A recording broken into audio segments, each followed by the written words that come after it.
Hi Grant. Let me get my screen straightened out here. I wanted to show you how to add the external tool to your course. I wanted to say it looks like you imported the course. It imported twice.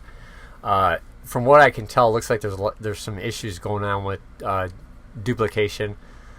That happens. That's why I sent that video out to everybody. I'm assuming everybody got the video tutorial. It's best to basically go into the course you're going to be copying to and deleting stuff first, unless you know how to do a selective import by selecting just the specific content modules you want. So we don't have the cleanup tool. It's a pain. You just have to go in and manually delete stuff out and clean it up. I tried doing one with orchestration, and I'm never doing that again because too many people named their assignments the same name, and that counts as duplication, and that wipes content out. So yeah, anyways, so here's how you add the external tool. I can show you how to do this, but I can't really tell you how to choose your content. I don't know. You would just go to the module and you click add, and you just choose external tool from the drop down up here, and then it'll bring up all of the external tools we have installed in Canvas and available to your course. And you'll scroll down and you'll see right here you got the Labster LTI 1.3 dashboard, and then there's also some it looks like OpenStack's assignable elements as well, so you could probably pick and choose through there.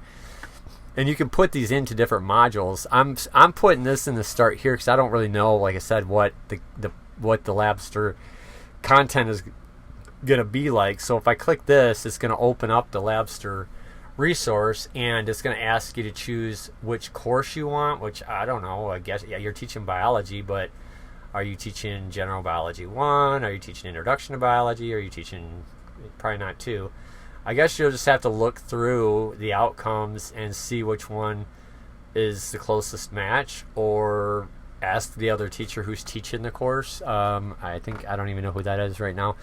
Anyways, I'm hoping this doesn't mess anything up, but if you select the course, let's just select the course and see what it does. It says selected, then you just click done. Okay, now it goes adding content to your course, the scientific method. This looks like an assignment, experimental design. So yeah, and again, I can't really help you much with the content, what it does. This is just how you use the external tool in Canvas. It looks like there's a lot in there, so I don't want to add content because it might blow a whole bunch of stuff in there, and I don't feel like deleting it. So I'll let you choose that, but that's how you add the Labster content.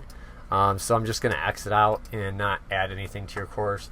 It's there if you want to edit it. So if you reopen this, it's going to take you to the Labster dashboard, and it should take you into where I left off, sort of. Actually, I don't know. So now that I showed you how to do it, I'm just going to get rid of it because I don't want it to confuse you. So just do the steps that I did in this video, and you should have that available to you. So I'm going to go over here and delete this, remove. And just so you know, I don't know if you went to the training, if you do accidentally delete anything, if you go to your course home page and then you go to the address bar, if you type after that number, which is your course ID number for URL course ID, you have two course IDs, there's an SIS ID also in your settings, and you type in /undelete, it will show you everything in the course that's been deleted and give you the opportunity to restore it if you need to. So that's a kind of a, I don't know, it's not really a secret or a hack or it's just some weird way Canvas decided to do its deletes. Anyway, so that should help you get that done. I also am setting your quizzes to be 25 multiple choice pulled randomly from the bank of 50. And then it pulls 4 questions randomly from the true and false, which are, I think, there's just 10 in the bank. And then there's 5 essays for each chapter, and I had it pull 1. So each of your quizzes will be randomized, and your banks are going to be separated in the course. And it'll build 1 for each module. As far as your midterm and final goes, you can pull from the banks. You'll just have to create the quiz. You just create the quiz, add random question from, let's say, chapters 1, 2, 3, 4, 5, 6, 7, 8, 9, 10. You can choose the chapters, or you can choose the number of random questions. It really just depends on how you want that set up. If you're not sure, just visit the Canvas help or the Canvas guides, and I think if you choose help, you can search the Canvas guides right here, and it'll give you tutorials and videos on how to do everything in your class. And then this currently, your questions are currently being built right now, as you can see. It's gonna probably take a couple of hours before this finishes. Trying to get an idea of the speed. They're moving right along. So this is Agentic AI, and that's what's adding these courses to Canvas, because there's no way in a million years I would sit here and do this kind of manual work. So it should be done by, I'd say, 4 o'clock. So hope this helps, and jump back to your course. I don't see anything else that's any red flags. Oh, I do. Make sure you publish your class Tuesday. If this remains unpublished, students can't get in. Now, I will also caution you: don't publish it now, because you don't want students in there doing work early, unless you are ready for them. And then also remember that once you publish your class, you have to go under the modules and make sure that what you want published is published. Now, when I teach, I usually only have one getting started module. I thought that's what I put in your master course, but maybe not. This looks like template junk to me.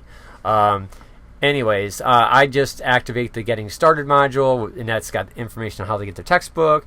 It's got information they might need about accessing the library databases, all of that. Anything that they're going to need throughout the course, not nothing that's just specific to 1 week or one module. That goes into module areas. So then I'll also publish the week 1 module and everything in it for them to do.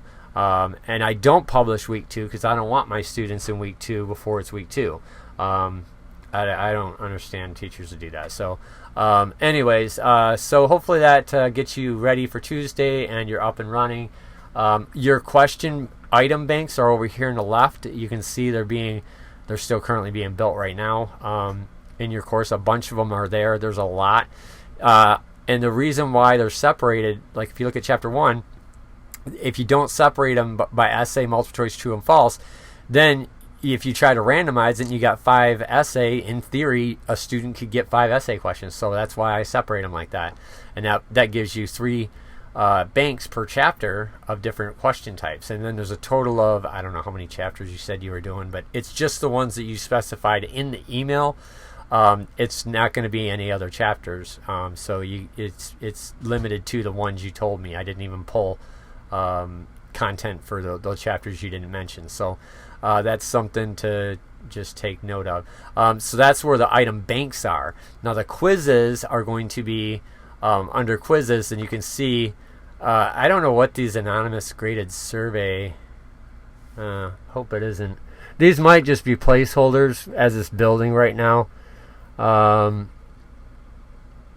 So I'll double check that. So these just need more time to finish. But these are, every module's quiz will show up both here under your quizzes, which is technically under their assignments, and then they should also appear in the correct modules. I'll try to get that to happen as well. Sorry for the weird video. I normally am a lot more focused. This course is just kind of throwing me some curveballs all at the same time. So hope that helps. Hope that made sense. Feel free to give me a call Monday if you need any help.